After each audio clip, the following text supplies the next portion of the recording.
वंदनीय हिंदू हृदय सम्राट शिवसेना प्रमुख श्रीमान बाळासाहेब ठाकरे यांचे विचार घेऊन, राष्ट्रभक्तीचा देशप्रेमाचा विचार घेऊन शिवसेना आदरणीय उद्धवजी बाळासाहेब ठाकरेंच्या नेतृत्वाकडे पुढे चाललेली आहे। आपल्याला आठवत असेल की हिंदुस्थान पाकिस्तानच्या मॅच मुंबईच्या वानखेडे स्टेडियमवर होणार होती, तिचं पिच शिवसैनिकांनी उखडलं होतं, हे विसरू नका। आणि म्हणून तुम्हाला आज पुन्हा आठवण करून देतो, काल आदरणीय उद्धवजींनी पत्रकार परिषदेत संपूर्ण सांगितलं होतं। आज आमच्या या विभागामध्ये आमच्या महिला आघाडीच्या विभाग संघटक आणि माजी महापौर किशोरीताई पेडणेकर यांच्या नेतृत्वाखाली या सगळ्या महिला त्या जमलेल्या आहेत, त्या निषेध करतायत, संताप व्यक्त करतायत। आज आमच्या शुभमन त्रिवेदीच्या पत्नीनं यशा तिनं सुद्धा इतकी तिडी काढणारी, संताप व्यक्त करणारी प्रतिक्रिया दिली आहे। ही प्रतिक्रिया म्हणजेच उभ्या देशामध्ये जनतेच्या मनामध्ये केवढा असंतोष आहे ते बघा। ही आमचं आंदोलन फक्त मुंबई आणि महाराष्ट्रापुरतं नाही, आपल्याला देशात सुद्धा अनेक राज्यामध्ये ही प्रतिक्रिया दिसेल। आणि म्हणून आज आपल्याला हा जो काही ते कुंकू जमा करणार, मेरे रगों में गरम सिंदूर बहता है, ठंडा हुआ क्या बाबा वो तो बताओ। खेळण्याची गरज आहे, 8 देश खेळतात रे तुमच्याबरोबर। अरे ऑलिम्पिक मध्ये सुद्धा कालही उदाहरण दिलंय, ऑलिम्पिक मध्ये सुद्धा कितीतरी देशांनी त्यांच्या देशाचा राष्ट्राभिमानाला जेव्हा डंक मारला गेला तेव्हा ऑलिम्पिक मध्ये बहिष्कार केलेला आहे। हे काय सांगतात रे धंदेवाई, यांची राष्ट्रभक्ती देश बाजार आहे।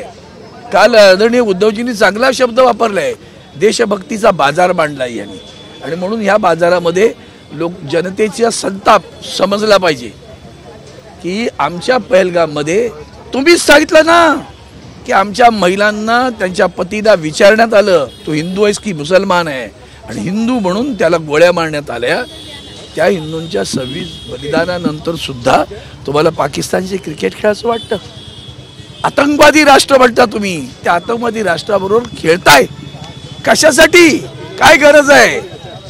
का नाही बहिष्कार करतायत तुम्हाला? म्हणून आज इथं नुसता संताप व्यक्त केला जाणार नाही, कोणीही मॅच पण पाहणार नाही, लक्षात ठेवा हिंदुस्थान पाकिस्तानची। इथं कळकळीचं आव्हान आहे, ज्यांच्या मनात रगात राष्ट्रभक्ती आहे ना ते दाखवून देतील। आज धंदेवाईक लोकांना दाखवून द्या,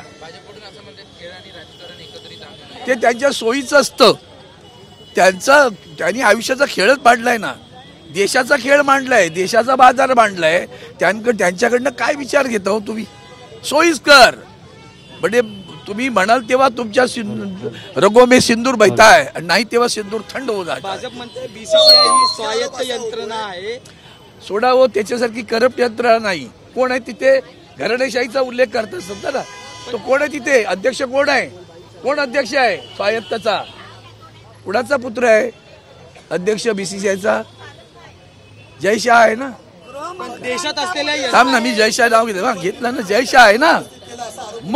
मग का तुम्हाला राष्ट्राभिमान दाखवणार? तुम्ही काय ट्रम्पच्या एका आवाजावर शेपटी घातलेली लोक तर तुम्ही काय सांगता आम्हाला? सरकारचं यंत्रणेवर हे नाहीये का? सरकारचं यंत्रणेवर एक मिनिट यंत्रणेच्या संदर्भात काल माननीय सर्वोच्च न्यायालयाने आवाज दिलाय। आठवतं सर्वोच्च न्यायालय काल काय म्हणाले?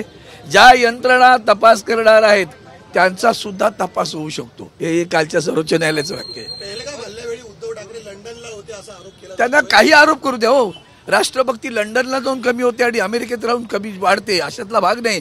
तुम्ही पहलगाम असा विचारता, मग पहलगामच्या संदर्भात जेव्हा माननीय पंतप्रधान देशात आले ते बिहारला का गेले? ते का नाही गेले पहलगामला? अरे मणिपूरला तर 2 वर्षांनी जात आहेत, काचपट खाली करता येत नाही, एवढा उच्चार करा तुम्ही, हे सांगूच नका। पण पहलगामच्या एवढा हादसा झाल्यानंतर ते बिहारला गेले आणि इंग्रजीत भाषण केलं, बरं का? एवढं लक्षात। शिवसेनेनी या आधी वानखेडे खोदलं होतं, मी बोललो की आता 30 लोक शिंदेच्या शिवसेनेत आहेत, पण भूमिका मांडताना पाहायला मिळत नाही। कशाला मांडतील? लाचारांकडनं काय अपेक्षा करता? स्वाभिमान आणि महाराष्ट्राची अस्मिता आणि देशाची अस्मिता जपणारी शिवसेना, उद्धव बाळासाहेब ठाकरे पक्षाची शिवसेना आहे। अन्य शिवसेना काय लाचार आहे ते तुम्हाला कल्पना आहे? बस हिंदी मध्ये अरे क्या है हिंदी पहले आप लिया था, 1 मिनट हिंदी घेते, थांब जरा। हिंदी में आप लोग प्रोटेस्ट कर रहे हैं, लेकिन ये पूरा का पूरा केंद्र सरकार के तहत हो रहा है क्योंकि ऐसा बीसीसीआई ने बयान दिया, आप क्या कहेंगे? अब तो ये कह रहा था बीसीसीआई खुद करती है, स्वायत्त है। आप कहते हैं कि बीसीसीआई कहती है केंद्र सरकार करती है। जो क्रिकेट है वो हो सकता है, लेकिन द्विपक्षीय जो मैच है वो नहीं हो सकता है। इस पर बराबर है ना। मैंने तो कल आदरणीय उद्धव साहब ने आपके सामने ओलंपिक का उदाहरण रखा, जबकि किसी राष्ट्रों का स्वाभिमान पर डंक लगाया गया तो वो राष्ट्र ओलंपिक में भी शरीक नहीं हुए, जबकि वो राष्ट्र सबसे ज्यादा अवार्ड्स पाती है फिर भी ओलंपिक में नहीं गई। ये तो 8 राष्ट्र खेल रहे भैया, कौन सी बड़ी बात है। चाइना, हांगकांग क्रिकेट खेलने वाले लोग उनके साथ में तुम खेलते हो। अब जब पहलगाम में हमारे बहनों का सिंदूर उजड़ गया, तुम्हें गुस्सा नहीं है? तभी तो आपने कहा था मेरे रगों में सिंदूर बहता है, गरम सिंदूर बहता है। क्या हुआ? ठंडा हुआ? क्यों नहीं रोका उनको? क्यों नहीं रोका? नहीं खेलेंगे हमारा हिंदुस्तान तुम्हारे साथ। आपने तो ये भी कहा कि ऑपरेशन सिंदूर आज भी खत्म नहीं हुआ है, तो फिर क्यों खेल रहे हो? ऑपरेशन सिंदूर आप ही तो कहे, हम तो नहीं कह रहे ना। खत्म नहीं हुआ है तो ट्रम्प से पूछना पड़ेगा खत्म हुआ है कि नहीं, वो भी ट्रम्प बताएंगे हमें। बीसीसीआई के अध्यक्ष अभी अमित शाह के बेटे जय शाह है, इस पर क्या कहेंगे? और ये फैसला अरे वो कठपुतली है यार, परिवारवाद की बात करते हैं। उनको बोलो मोदी साहब को लाइन लगाएंगे तुम्हारे ऊपर से नीचे तक परिवारवाद की। वो झूठ है सब। पैसे के लिए सब करते हैं, सत्ता के लिए सब कुछ कर सकते हैं। सत्ता के लिए लाचार भी लोग हैं, बिके जाने वाले लोग हैं, और सत्ता के लिए कुछ भी कर सकते हैं।